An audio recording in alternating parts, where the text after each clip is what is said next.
Berapa sih nilai agar bisa lolos tahap pertama di USM STIS?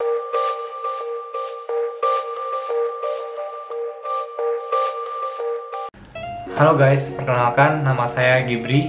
Nah, di video kali ini saya ingin berbagi mengenai materi apa aja sih yang harus teman-teman pelajari untuk menghadapi USM STIS. Nah, jadi di tahap yang pertama itu adalah matematika. Nah, untuk tahun 2019 dan tahun 2018 USM STIS itu ujiannya secara online gitu ya.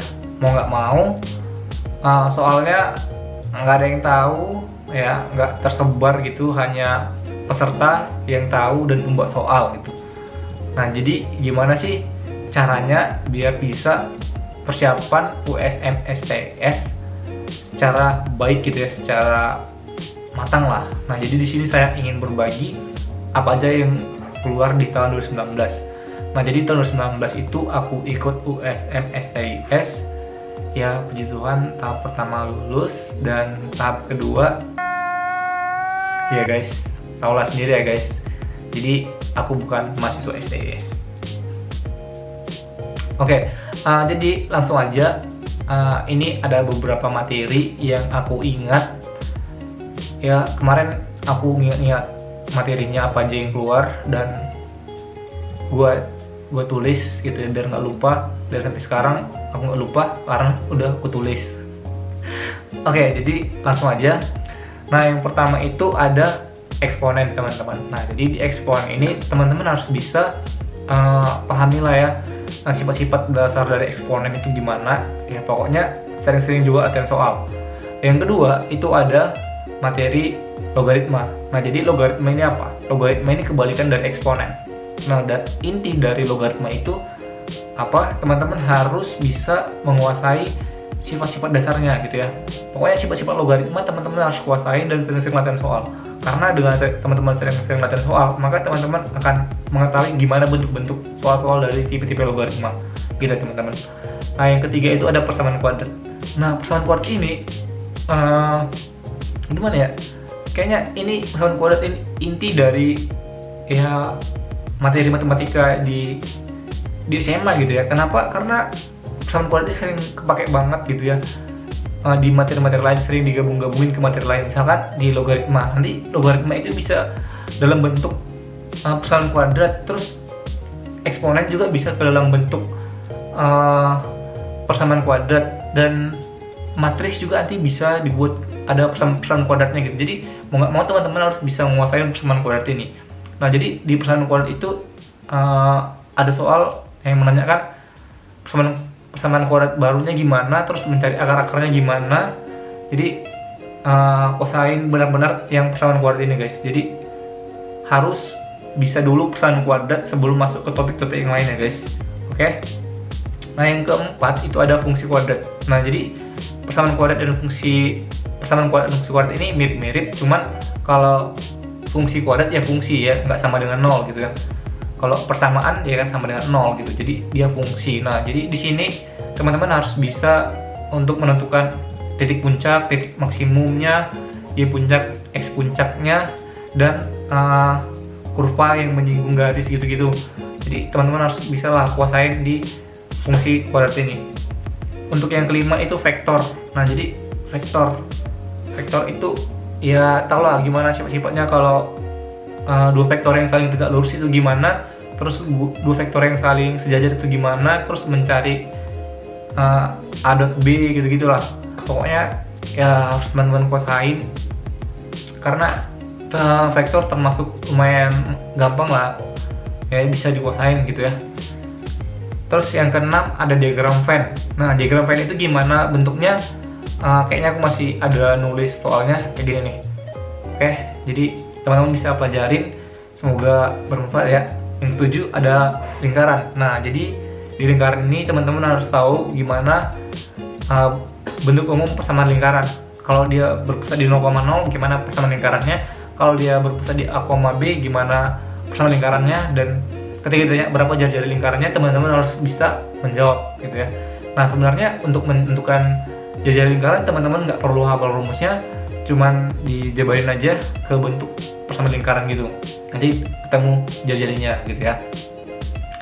Oke, setelah lingkaran itu turunan.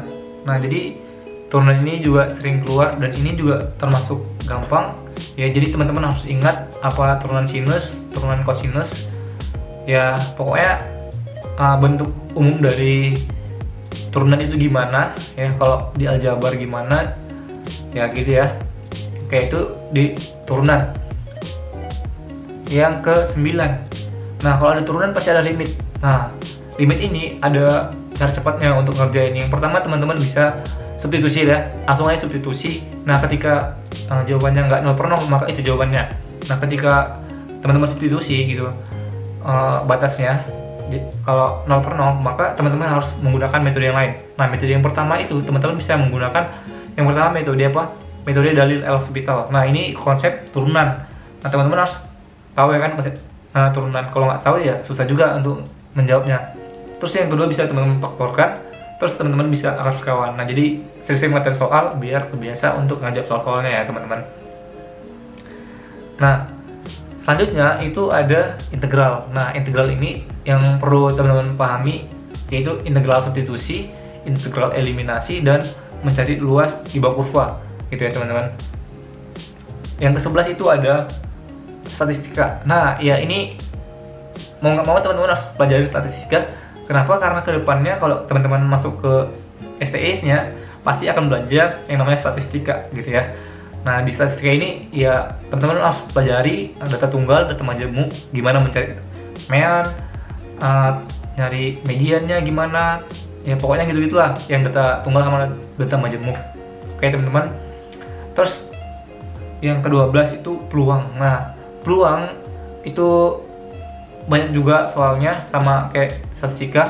Nah, jadi peluang itu soalnya ada tipe yang dadu dilempar ya kan, terus logam ya, dadu, logam, sama kartu. Jadi 3 soal itu keluar guys di USN STS 19.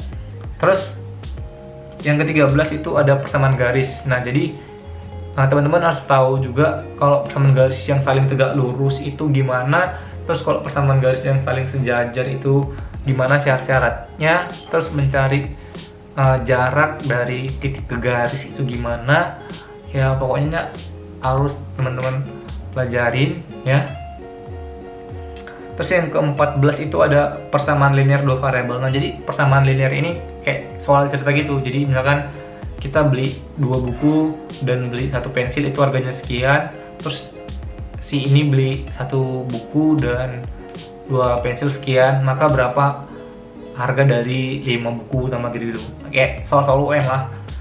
Nah, yang yang ke-15 itu matriks. Oke, jadi matriks intinya kalau soal matriks sering banget keluar soal determinan. Jadi teman-teman harus bisa pahami sifat-sifat dari determinan, karena sifat-sifat determinan bisa ngebantu banget buat teman-teman untuk ngejawab soalnya ya.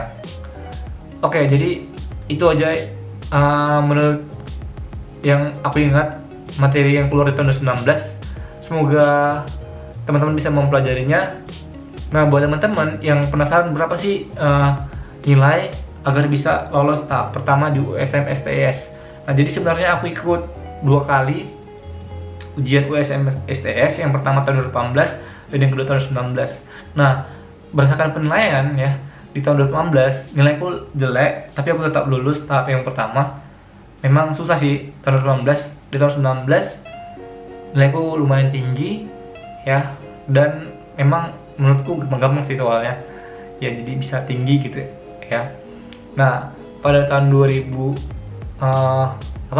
itu semua nilai orang jelek gitu, jadi otomatis yang rendah-rendah terima juga gitu kan, berarti nilai yang 60-an juga terima. Terus yang di tahun 2018 itu aku tinggi di atas 100-an nilainya, jadi yang nilai 80-60 ke bawah itu nggak lulus. Jadi yang lulus itu dari 100-an ke atas gitu yang lulus. Nah, jadi saranku buat teman-teman yang mau memang pengen banget ke STIS, jadi harus benar-benar bisa ngejawab setengah soal ya. Jadi soal USM STS itu ada 60 soal, jadi teman-teman harus bisa ngejawab 30 benar ya teman-teman. Jadi jawab 50 lah atau 60 lah gitu, pokoknya jawab sebanyak-banyaknya kalau bisa. Nah jadi soal UASM STS ini kok mirip-mirip kok sama UN. Nah buat teman-teman yang nggak UN ya nggak apa-apa sih, bisa pelajari soal UN sebelumnya. Jadi harus banyak-banyak latihan juga ya guys, dari soal-soal tahun lalu yang dari 16 juga nggak apa-apa sih, 2017 ya, 2017 soalnya 2018 itu nggak ada ya, dan 2019 ada sih ini. Udah gue buatin videonya, jadi teman-teman bisa pelajarin. Semoga itu bisa bermanfaat. Terus kalau teman-teman ada pertanyaan boleh tulis di kolom komentar. Oke, cukup sekian ya penjelasan dari saya. Semoga video ini bermanfaat. Jangan lupa untuk subscribe channel ini. Oke, sekian dari saya. Terima kasih.